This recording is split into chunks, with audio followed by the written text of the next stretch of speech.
Some cases were closed, some were buried.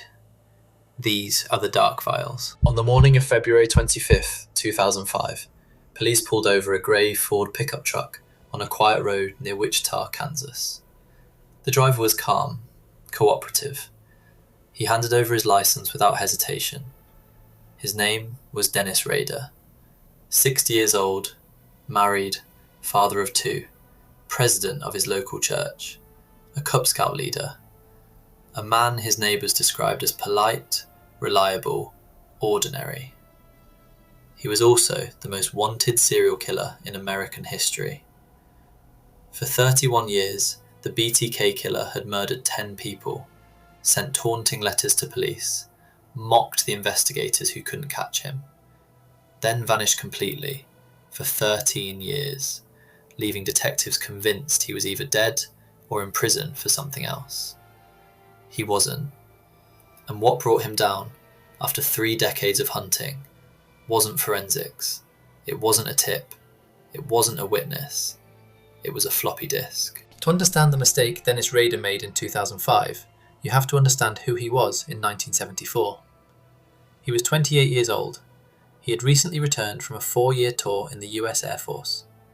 He was working at a grocery store, and for reasons that forensic psychologists have spent decades trying to explain, he had developed a detailed, methodical fantasy about killing. He didn't act on it once, he planned it. On the morning of January 15th, 1974, Dennis Rader cut the phone lines to a house on Edgemore Lane in Wichita. Then he waited. The Otero family had no idea anyone was watching them. Joseph Otero was 38. His wife Julie was 34. They had 5 children. 2 of them, 11-year-old Josephine and 9-year-old Joey Jr., were still at home when their father left for work that morning. Joseph came back. Within the next 2 hours, Dennis Rader murdered all 4 of them. Joseph and Julie in the bedroom, Joey Jr. in his own room, and Josephine in the basement, where Rader had taken her separately. He left. He drove to work. No one saw him. No one connected him. He was 28 years old, and he had just committed 4 murders, and he went to work. BTK had begun. The name came later, and it came from him. In a letter he sent to a Wichita newspaper 4 months after the Otero murders, he wrote that he needed a name. He suggested it himself. Bind, torture, kill. The 3 things he did. The 3 things he wanted to be known for. Over the next 3 years, he killed 3 more times. Catherine Bright, 21 years old, in April 1974. He attacked her alongside her brother Kevin, who survived, the only witness to ever escape Dennis Rader and live. Shirley Vian, 26, in March 1977. She begged him to spare her children. He locked them in a closet, then he killed her. Nancy Fox, 25, in December 1977. After that killing, he called 911 himself, reported the murder anonymously, stayed on the line long enough for dispatch to record his voice. Then, for 7 years, nothing. The silence between 1977 and 1985 was not peace. Rader was still there, still in Wichita. He had married, had children, got a job as a compliance officer for Park City, a role that gave him the legal authority to enter people's properties, check their utilities, issue citations. He was the man who came to your house with a clipboard. While the investigation stalled, Rader began writing letters to the police, to journalists, to TV stations. He described his crimes in clinical detail. He corrected mistakes in news coverage. He complained when he wasn't being taken seriously. In one letter he wrote, "How many do I have to kill before I get a name in the paper or some national attention?" He signed them BTK. The letters served 2 purposes. They kept the investigation focused on a ghost, a killer with no name, no face, no physical evidence that led anywhere useful. And they fed something in Rader that the killings alone couldn't satisfy. He didn't just want to kill, he wanted to be known. In 1985, he killed again. Maureen Hedge, 53, who lived on the same street as Dennis Rader. He photographed her body, then drove it to his church and photographed it there. In 1986, Vicky Wegerle, 28 years old. In 1991, Dolores Davis, 62, his 10th and final victim. Then he stopped. For 13 years, BTK sent nothing, did nothing, said nothing. Investigators aged, retired, died. The case files thickened with dead ends. A task force that had consumed millions of dollars and thousands of hours concluded, informally, that BTK was probably dead. He was not dead. He was living in Park City, Kansas. He was going to church every Sunday. He was chairing committee meetings. He was completely, invisibly, ordinary. In March 2004, the journalist named Hearst Laviana published a piece in the Wichita Eagle about the 30th anniversary of the Otero murders. Dennis Rader read it. Something in that article, the milestone, the anniversary, the suggestion that BTK might be forgotten, triggered him. He started writing again. In March 2004, a package arrived at the Wichita Eagle. Inside, a photocopy of Nancy Fox's driving license, Rader's description of the crime, and a poem. BTK was back. Over the next year, he sent 11 separate communications, letters, packages, cereal boxes left in specific locations, a manila envelope attached to a stop sign, a package left inside a UPS drop box. Investigators were stunned. After 13 years of silence, the killer was suddenly everywhere, almost as if he was enjoying it, as if the attention had its own gravity, as if he had missed being known.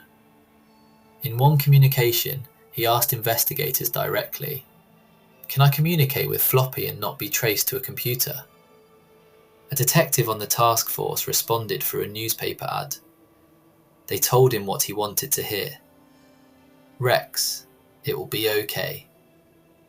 It was a lie, but Rader believed it. On February 16th, 2005, a purple floppy disk arrived at a local television station. Inside the disk was a document titled Test.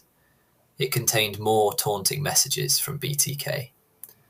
But the disk contained something else too, something Rader didn't know about. Metadata. Every Microsoft Word document carries hidden information. The computer it was created on, the software version used, the date it was last modified, and often, a name. The metadata on this document showed the last person to modify it was named Dennis. The file had been modified at Christ Lutheran Church in Park City, Kansas. It took investigators less than 48 hours. Dennis Lynn Rader, church president, former Cub Scout leader, compliance officer, married since 1971, 2 adult children. On February 25th, 2005, police pulled him over on a quiet road near his home. They were polite, calm, professional. He had no idea what was happening until it was too late. His daughter had at some point submitted a routine medical pap smear sample for a university health study. Investigators requested it through a court order. The DNA matched samples from crime scenes going back 30 years. It was over in less than a week. 31 years of hunting, 13 years of silence, 11 communications in 11 months.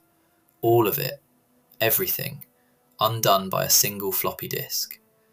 Because he asked if it could be traced, and they told him no, and he believed them. On June 27th, 2005, Dennis Rader stood in a Wichita courtroom and confessed. He described each of the 10 murders in methodical, detached detail, the kind of detail that made the courtroom go silent. Not dramatic, not emotional, clinical, as if he were reviewing a work report. Families of victims sat 10 feet away from the man who had killed their mothers, their daughters, their fathers. They heard him explain in his own words exactly how and why he did what he did. Kansas had no death penalty for crimes committed before 1994, Dennis Rader was sentenced to 10 consecutive life sentences, one for each murder, with no possibility of parole for 175 years. He is currently held at El Dorado Correctional Facility in Butler County, Kansas. He will die there. At sentencing, Judge Gregory Waller told him, "There is no place in our society for you." He was 60 years old. He had hidden in plain sight for 3 decades. He had been a church president, a scout leader, a husband, a father. He was also one of the most prolific serial killers in American history. And what ended him wasn't a breakthrough in forensic science, wasn't a witness coming forward after 30 years, wasn't a deathbed confession. It was metadata on a floppy disk. He asked if it was traceable. The police lied. He trusted them. 31 years, 10 victims, one stupid mistake. The BTK case remains one of the most studied in criminal psychology, not just for the crimes themselves, but for what Rader represented. The ordinary neighbour, the church president, the man with a clipboard and a friendly wave.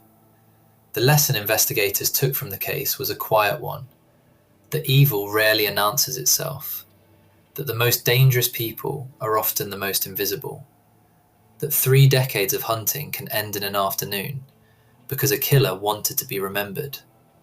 He is remembered, just not the way he wanted.